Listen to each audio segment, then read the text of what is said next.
నమస్తే welcome to Kiran TV ఈ రోజు ప్రస్తుతం మనతో పాటు ప్రముఖ ఆధ్యాత్మికవేత్త జ్యోతిష్య మరియు వాస్తు నిపుణులు దేవుళ్లపల్లి బాలచంద్ర శర్మ గారు ఉన్నారు. వారితో మాట్లాడిద్దాం. నమస్కారం గురుగారు. నమస్కారం. గురుగారు, అక్టోబర్ నెలలో మరి ద్వాదశ రాశుల వారికి, ఈ 12 రాశుల వారికి ఈ నెలలో ఎలా ఉండబోతుంది, అలాగే ఏదైనా గ్రహ మార్పు జరిగే అవకాశం ఉంది అనేసి అంటారా? ఈ గ్రహ మార్పు ప్రభావం ఏ రాశుల వారిపైన ఎలా ఉండబోతుంది? ఆదిత్యాయ చ సోమాయ మంగళాయ బుధాయ చ గురు శుక్ర శనిభ్యశ్చ రాహవే కేతవే నమః. కిరణ్ టీవీ ప్రేక్షకులందరికీ కూడా నమస్కారం. ఈ అక్టోబర్లో మనకి కొన్ని గ్రహ మార్పులు అనేటువంటివి జరుగుతున్నాయి. గ్రహ సంచారం అనేటువంటిది జరుగుతుంది. బుధుడు కర్కాటకంలోకి, అలాగే శుక్రుడు సూర్యుడు సింహ లగ్నంలోకి వెళ్ళడం వల్ల కాస్త కొన్ని చిన్న చిన్న మార్పులు అన్ని వర్గాల వారికి కూడా వచ్చేటువంటి అవకాశం ఉంది. ప్రప్రథమంగా ఈ యొక్క రాసులకు సంబంధించి ద్వాదశ రాసులలో కూడా విద్య, ఉద్యోగ, వైద్య, ఆరోగ్య, అలాగే గృహిణులకు సంబంధించి వివాహం కోసం ఎదురు చూస్తున్న వాళ్ళు కానీ వీరందరికీ సంబంధించి కూడా కొన్ని కీలకమైనటువంటి మార్పులు మనం ఇప్పుడు చూసుకోవచ్చు. ఇక ప్రప్రథమంగా మనము ఈ అన్ని రాసుల వారికి కూడా కలిపి మనం చెప్పేటువంటి కామన్ ఒక విషయం చెప్తామండి.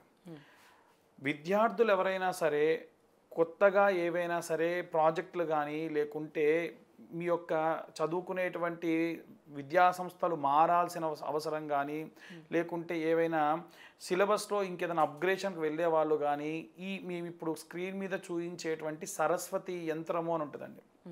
ఈ సరస్వతి యంత్రాన్ని మీరు స్క్రీన్ షాట్ తీసుకొని రోజు పిల్లలతోని ఒక కొత్త బుక్ పెట్టేసి ఆ బుక్లో ఆ యంత్రాన్ని రాసి శ్రీమాత్రే నమః అని వారితో రాయించి దానిపైన ఈ యొక్క మధ్యవేలుతోని అలా పెట్టి బొట్టులా ఉత్తదే అలా మామూలుగా ఇలా దానిపైన పెట్టి బొట్టులా పెట్టుకోండి.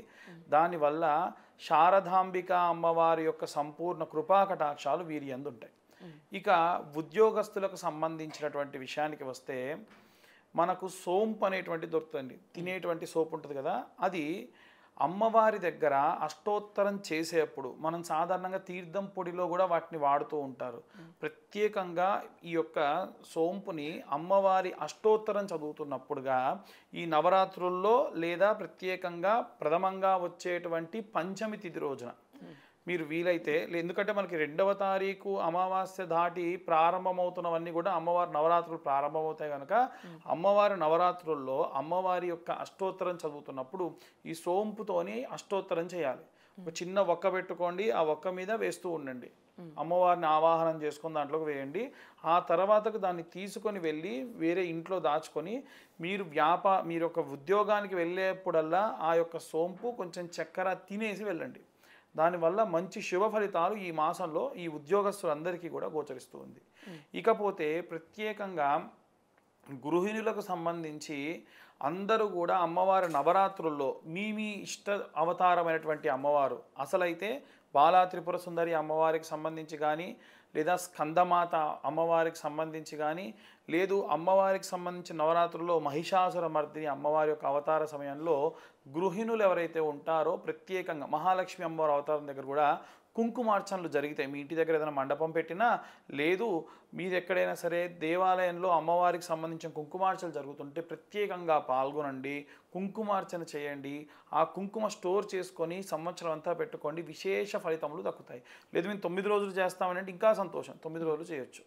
ఇక వ్యాపారస్తులకు సంబంధించిన వారు ఎవరైనా ఉంటే కనుక బుధగ్రహ సంబంధితమైనటువంటి బుధ సంచారం కూడా మారుతుంది కనుక మనకి ఏం చేయాలి అంటే కిలోంబావు శనగలు బ్రాహ్మణులకు దానం ఇవ్వండి.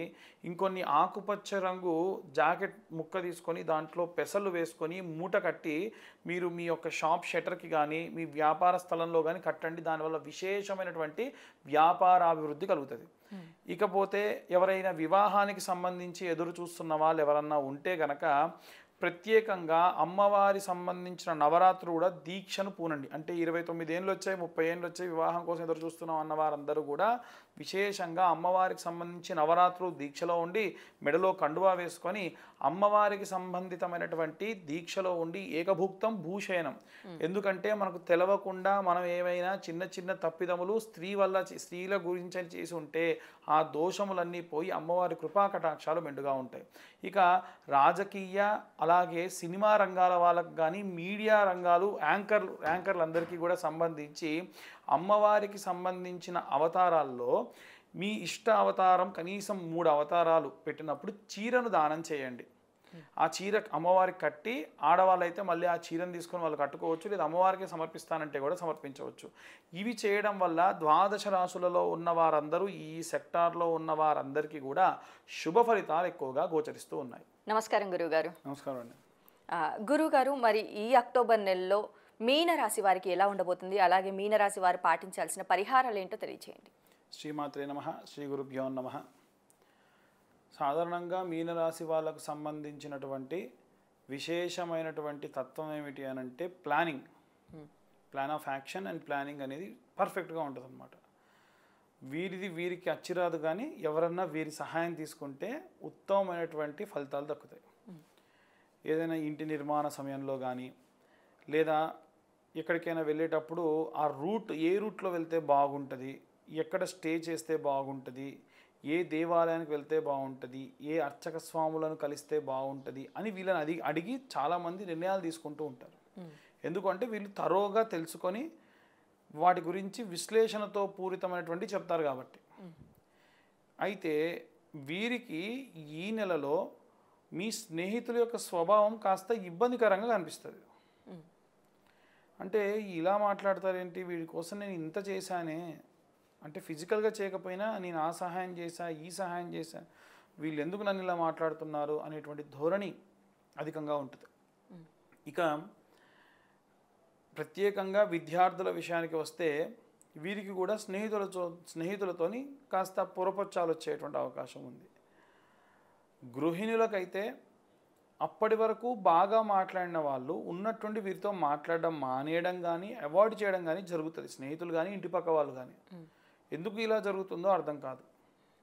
ఇక ఉద్యోగస్తుల విషయానికి వస్తే ఒక టీంని సెలెక్ట్ చేసినప్పుడు కానీ, లేదా ఆన్ సైట్కి పంపించాల్సిన సమయాల్లో కానీ మొదలు వీళ్ళ పేరుని అనుకున్న వాళ్ళు ఈసారి మాత్రం వీళ్ళ పేరు లేకుండా ఆపడం అనేటువంటిది జరుగుతుంది. ఎక్కువ సీరియస్ అవ్వకండి ఈ విషయంలో, ఎందుకంటే మళ్ళీ తిరిగి వాళ్ళే పిలుస్తారు. ఈ మాసంలో నిర్ణయం అలా తీసుకున్నారు తప్ప మళ్ళీ అవకాశం తిరిగి వస్తుంది. ఇక సినీ రాజకీయ రంగాల్లో సంబంధించిన వారికి ఎన్నో రకాలైనటువంటి ప్రాజెక్టులు పోయే అవకాశం ఉందండి. కొంతమంది సినిమా వాళ్ళైతే సినిమా అంతా కాంట్రాక్ట్ కూడా ఓకే చేసుకుని అడ్వాన్స్ ఇచ్చిన వాళ్ళు కూడా తిరిగి కావాలంటే డబ్బులు మీరే ఉంచేసుకోండి, ఈ ప్రాజెక్ట్లో మీరు లేరు అని చెప్పి క్యాన్సిల్ చేసే అవకాశం ఉంటుంది. ఇక రాజకీయ రంగాలకు సంబంధించి కూడా ఇలాగే, అంటే వీళ్ళకి కీలక పదవులు ఇవ్వాలి, ఈ పనికి వీళ్ళను పురమాయించాలి అనుకునే వాళ్ళు క్యాన్సిల్ చేసేటువంటి అవకాశం ఉంది. వీరందరూ కూడా కూష్మాండాదేవి యొక్క మంత్రం ఉంటుందండి. సురా సంపూర్ణ కలశం రుధిరాప్లుతమేవచ దధీనామస్త పద్మాభ్యాం కూష్మాండాం రథమాస్తువే. ఈ మంత్రం మీరు మామూలుగా కూష్మాండాదేవి మంత్రము అని అంటే అమ్మవారి అవతారాల్లో నవదుర్గల్లో ఒక అవతారం అన్నమాట. ఈ అవతారానికి సంబంధించినటువంటి మంత్ర పఠనం చేయడం ఉత్తమమైనటువంటి ప్రతిఫలాన్ని ఈ రాశి వారికి లభిస్తుంది. ఇక అమ్మవారికి సంబంధించినటువంటి నవరాత్రుల్లో కూడా ప్రత్యేకంగా కుంకుమార్చనలు ఏవైనా జరిగినా, దీపారాధన విషయానికి వస్తే స్వచ్ఛమైన ఆవు నెయ్యితో మాత్రమే దీపారాధన చేయండి. కాకపోతే పువ్వొత్తిగా చేసి వేయండి. దానివల్ల విశేషమైనటువంటి ప్రతిఫలాలు దక్కుతాయి. ఇప్పటి వరకు చెప్పిన రాసులలో ఎవరికి దీపారాధన చెప్పినా దీపానికి పసుపు కుంకుమ పెట్టండి, కింద ఏమైనా ధాన్యం వేయండి, ఒక ఆకులో ధాన్యం వేసి పెట్టండి తప్ప మామూలుగా డైరెక్ట్గా మాత్రం పెట్టే ప్రయత్నం చేయకండి. ఇలాంటివి చేయడం వల్ల విశేషమైనటువంటి ప్రతిఫలాలు దక్కుతాయి. వస్త్రధారణ విషయానికి వస్తే ఎల్లో కలర్ కానీ, లైట్ ఆరెంజ్ కలర్ కానీ, లైట్ బ్లూ కలర్ కానీ ఇవన్నీ కూడా అనుకూలమైనటువంటి ప్రతిఫలాలు దక్కిస్తాయి. ఏలినాటి శని ప్రభావం వల్ల ఈ రాశుల వారికి కాస్త ఇబ్బందికరమైనటువంటి వాతావరణం ఉన్నప్పటికీ ఈ మాసంలో మాత్రం అంత ఇబ్బంది కలిగించే విషయాలు ఏమీ లేవు. జరిగేటువంటివన్నీ మీకు తెలిసిపోతూ ఉంటాయి ముందుగానే. అది ఆ దశా ప్రభావం వల్ల కూడా ఉంటుంది. కాబట్టి ఇవి ఈ రాశి వాళ్ళకు సంబంధించినటువంటి పరిహారాలు, మంత్రం. అలాగే గురుగారు, అక్టోబర్ నెలలో మరి మీనరాశి వారికి ఎలా ఉండబోతుంది, అలాగే వీరు పాటించాల్సిన పరిహారాలు ఏంటి, పూజలేంటి అనేసి కూడా చాలా చక్కగా వివరించారు గురువుగారు. ధన్యవాదములు.